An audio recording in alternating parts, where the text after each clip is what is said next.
Welcome everybody to Oh, Ringsiders Wrestling. Today on the show, we're joined by a very special guest, somebody who's competed all over the world and right now is on the other side of the world. It's Ho Ho Lun. You probably know him from the Cruiserweight Classic. He's wrestled in the UK, he's wrestled in America, everywhere, you name it. Welcome to the show, Ho Ho. Callum, thank you so much for having me here today. Uh, Greeting from Osaka, Japan, though. Wow, I'm so jealous. I'd love to go to Japan. I was reading you're actually a huge fan of the Japanese style. That's originally what got you into wrestling, I believe. As well as WWE, it was New Japan that got you into wrestling as well, right? Yes, it was. I remember that was 1996, where I was a kid living in Hong Kong, but it just appeared at cable TV in Hong Kong. They got both WCW and New Japan at the same time in a different channel. So that was I see Sting in one channel and I see Sting in the Japanese channel. But then I see Wow, Chono Masahiro, like Great Muda, Jushin Liger, all that kind of people, both on the same channels. So that was how I start watch wrestling. that's amazing. So, which one did you prefer? Did you, at that young age, did you realize there was a difference between the companies?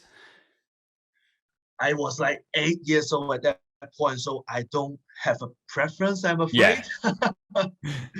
And I don't know who is who, but it just I just find it very interesting because same the same sort of wrestler appear in like two different channels. One is a Japanese channel. The commentary is all Japanese because it's a cable TV. yeah. But then the other channel is WCW with the Chinese commentary on because we cut down Wow. the English commentary and the Chinese guy put in like Cantonese commentary.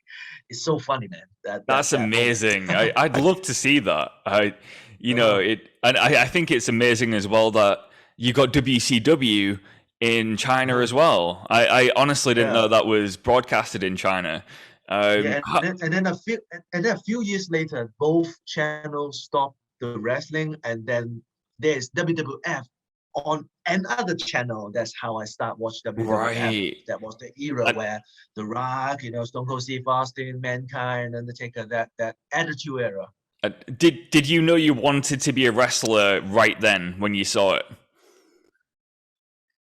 No, I didn't. I just find that was cool. That was something that I'm interested in until, even until I, I, uh, I launched my first wrestling promotion in Hong Kong Hmm. back in 2007. I don't think I'm gonna be a full-time wrestler. I thought this is something fun to do over the weekend until, which point I thought I can be a wrestler. That was when I came to the UK. That was 2010.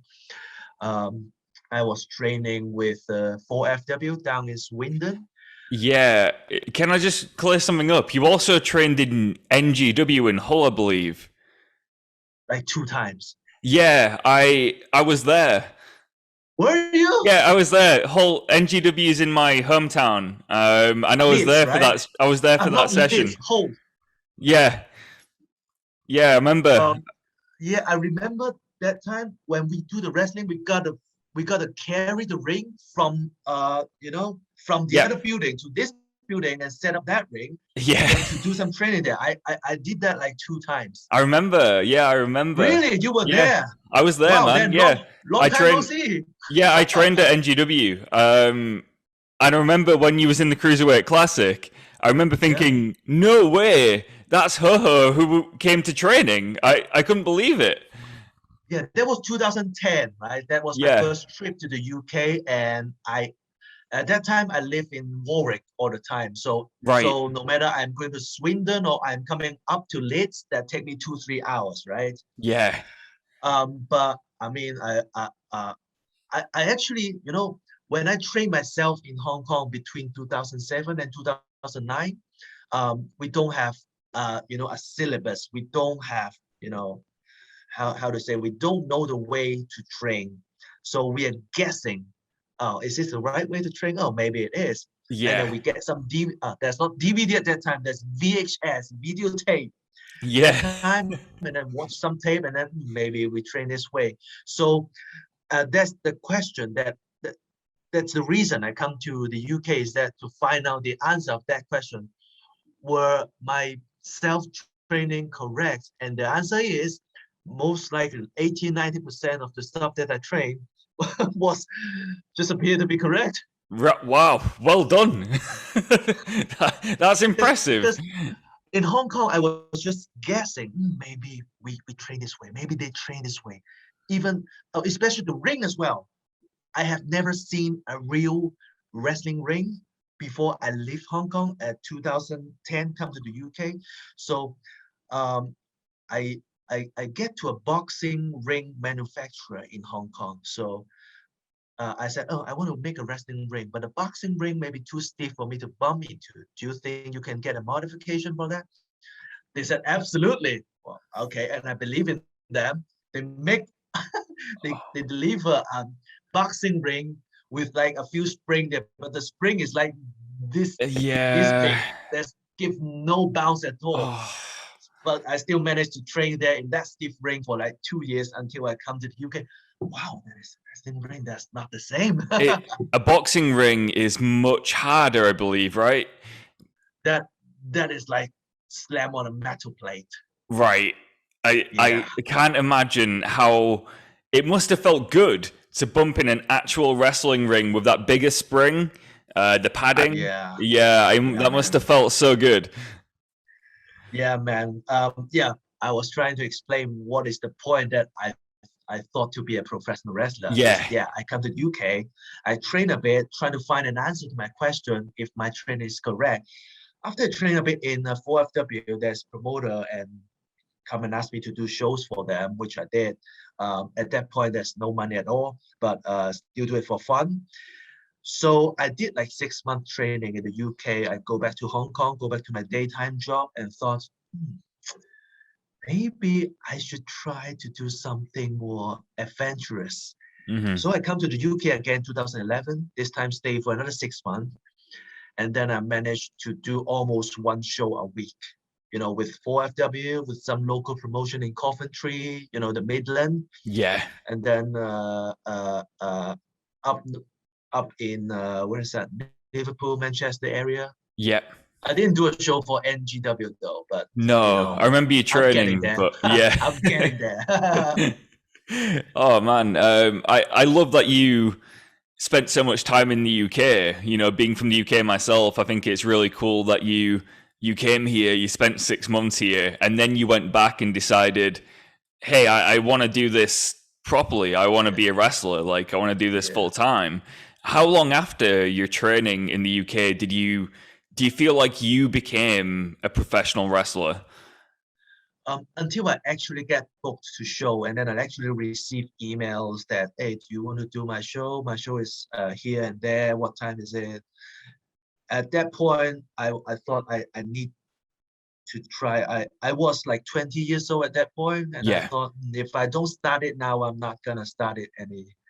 Mm. So I'm gonna spend a few years to do that. So 2011, I did 6 months in the UK. I go back to Hong Kong and then got an offer from Japan. That was from 01 in Japan. Hmm. So I do 3 months there, and then on and off, there's a lot of shows.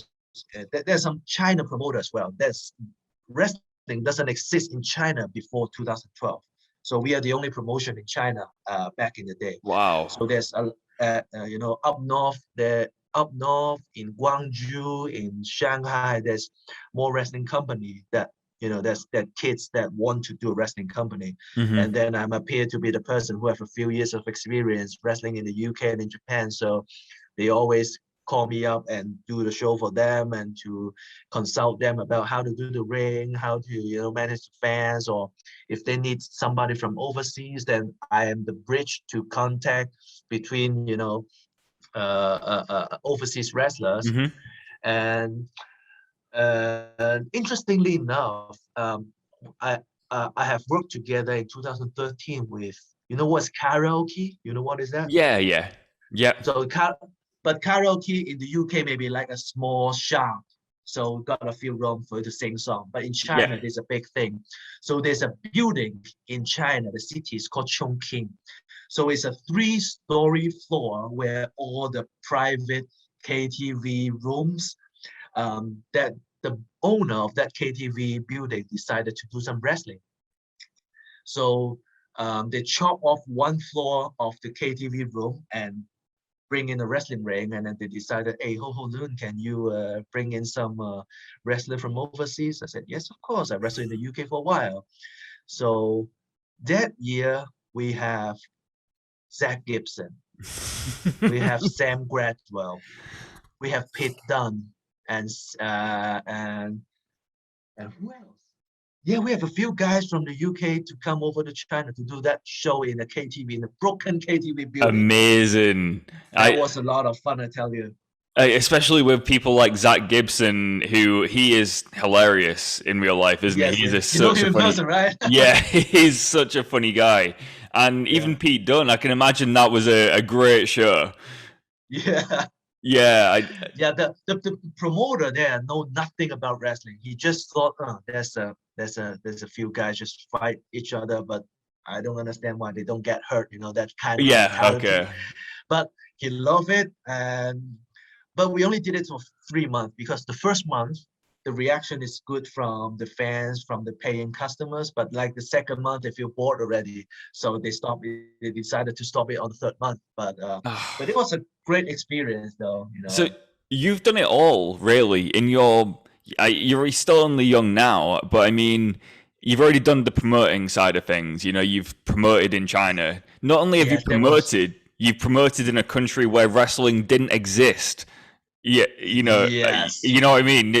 Yeah, kind of like you realize there's a market for wrestling in China, and you did everything you could to make Yeah. wrestling a thing in China.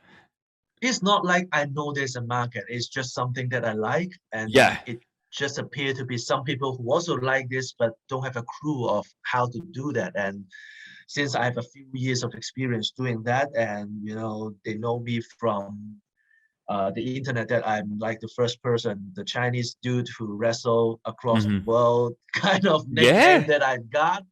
So I got Well, called up all the time when let's somebody talk about decided to that. do I wrestling. mean, you have wrestled across the world, like I said on your intro. You're very well traveled. You know, you've spent years of time traveling to do this.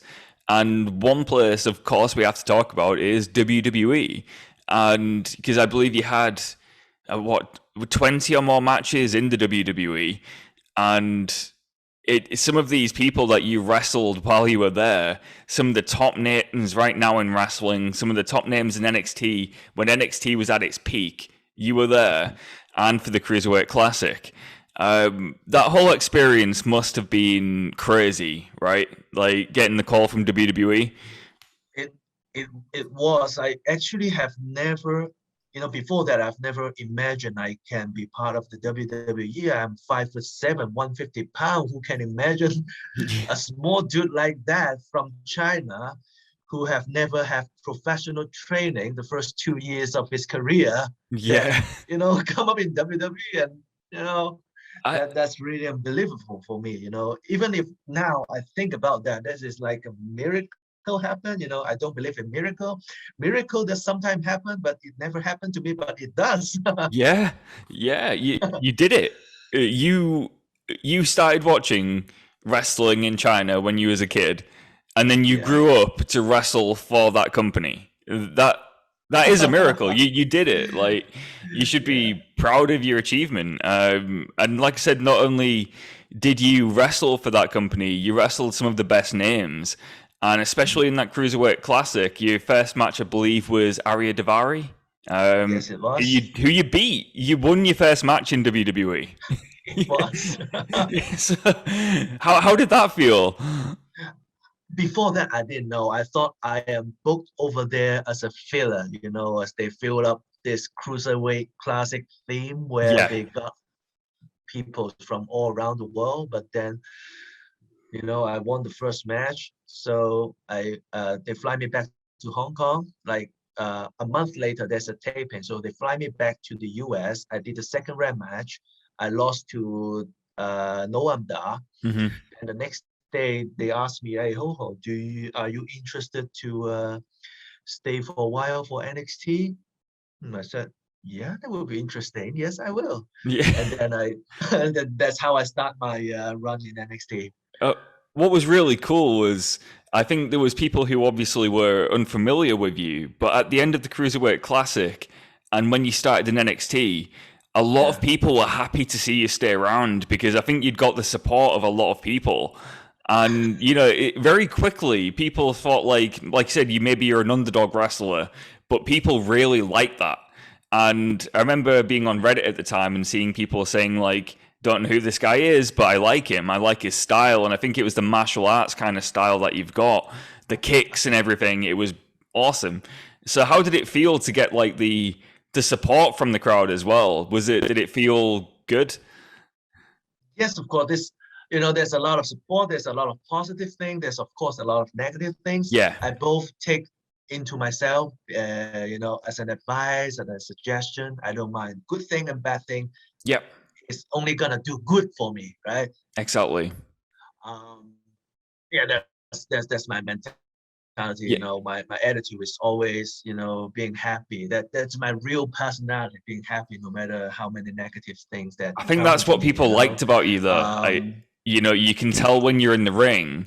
You can tell it's like yeah. just actually that's you in the ring. You That know what? I'm a real Asian, right? I yeah. grew up with an Asian family. Asian parents that doesn't like their kids to try to chase their dream. Have you Yeah. heard about this meme all the I time, have right? you. So my parents are real Asian. They're so Chinese that I gotta study hard and find a job, be a doctor, and make a lot of money. So when I tell them I decided to come to the UK, for example, okay, after you go there to play, you remember to come back to find a job. Right. That's why Yeah. I come back to Hong Kong, find a job. I didn't like it. Then I come to the UK for another time. Okay, you're 21 years old now. You can play for a little bit more. But even for now, I'm 35 this year. I Yeah. was calling my dad the other day. Oh, okay, it's enough now, learn. They call me learn. Oh no. It's enough now, learn. Okay, I'm 35 now. I did it for so many years. I'm on national TV, Japan now, Hong Kong, America. I was on TV all the time. Okay, it's time now to come and find a job. Yeah, stop playing now. Stop playing now. I've been playing for like 15 years now. That's brilliant. I mean, Yeah, there's a lot of negative thing that I heard, especially from the closest people to mm, me, my parents, my family, even though my friends in Hong Kong, um, yeah, negative things good. And there's a lot of people like you who support me all the time, in mhm. Reddit, over the internet. And if you didn't say that, I don't know, I've met you in NGW. Yeah, only once, Um, but yeah, I only go there twice. That's why. yeah. um, yeah. And then, when promoting shows in China also is a very difficult experience because wrestling is very new there. So when you talk to venue about, hey, I want to put on a wrestling show here, they will Mhm. ask, hey, what the hell is that? I've never heard about something like this. Now I'm not going to rent this place to you. I've hear no all the time. And Yeah. I think all these, experience, no experience that I have is this creative person that I am today. Yeah, yeah, that makes sense, and I mean that clearly comes across in your body of work as well. The work Mhm. that you're still doing now, Uh-huh. you're still doing it. You're still, as your parents would say, you're still playing, Still but it's playing. yeah, you're doing it, and I I'd love to know like what's I know what you're currently doing, but what's next for you? Do you still have that list of achievements you want to do? Because let's face it, you've promoted wrestling, you've traveled the Mhm. world. What's next for Mhm. you? What's that next goal that you want to achieve? So since 2019, I'm based here in Japan for Dragon Gate. Basically, Dragon Gate is the company that I grew up watching. I remember back in 2000, I ordered VHS tapes because I don't speak Japanese. Not all Asian languages the same. So Yeah, I don't speak yeah, Japanese. I speak a little bit of English. So if I want to watch Dragon Gate, I have to order a VHS tape from a US source, which sent me Japanese VHS tape. That's how I watch Amazing. Dragon Gate Wrestling. This is working here for 3 years now is kind of an achievement for me because this is also one of my childhood, the wrestling company that grow up with me together. And since coming back from the WWE, I have a few goals which I achieved as well. End of last year, I spent 2 months in US. Did a few matches with like AEW. I did MLW as well. So and a couple of indie promotion, GCW, things like that. Yeah, I remember the GCW show. That was cool to see. Yeah, so this is one achievement that is on my list that I put a tick on. But one of my biggest target to achieve is, there's a big wrestling market in America. That's also big in the UK, in Japan. You have wrestling show every week, no matter it's big or not, or it's small.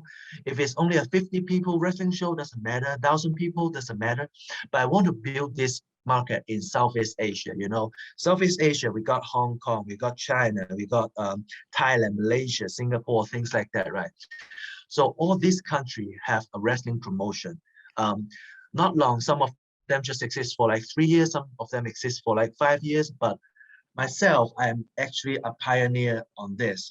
We start in 2007, so we are the first company in this area. So I want to build this area as big as this is, as big as the American wrestling scene or the Japanese wrestling scene.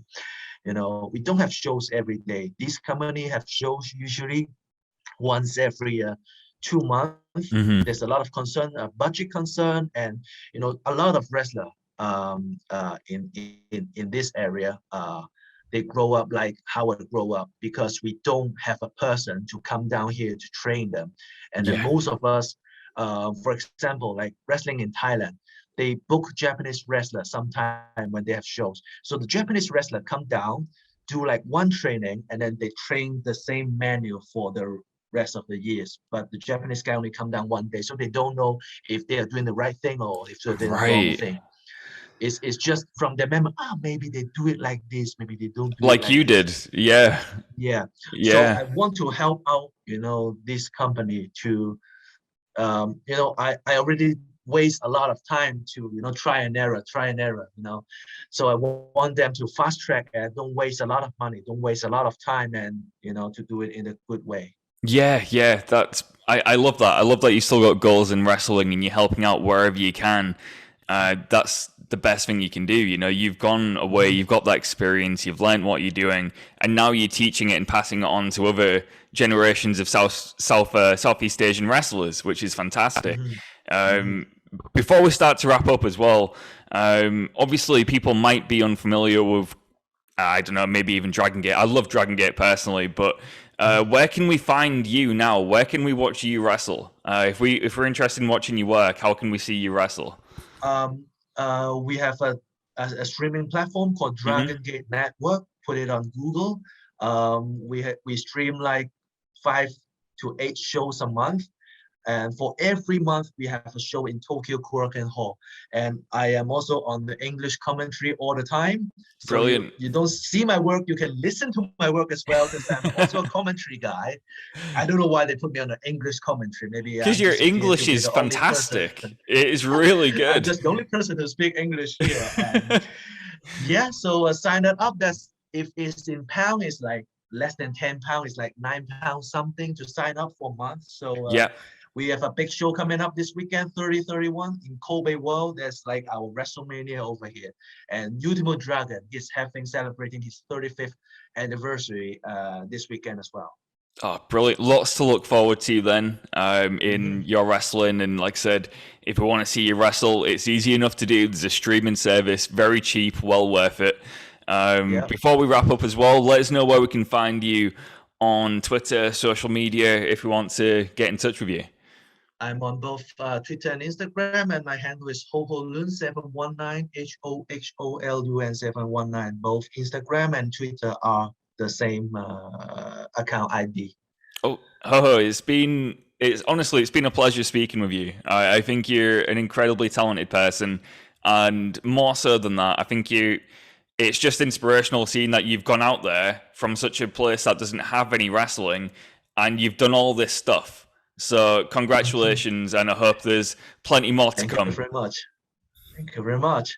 And you enjoy the rest of your time in Japan. Like I said, I'm very jealous. Yeah, you should come down sometime when it's open up the border. I think it's gonna be very soon. Fingers crossed. It's on my bucket list. I've done America. Yeah. I need to do Japan. So Yeah. if I do, I'll hit you up and we'll go watch some wrestling. Yes, of course. Awesome, man. Well, have a good rest of your day, and I'll talk to you soon. Okay. See you later, Ho. See you. Thank you very Right. much.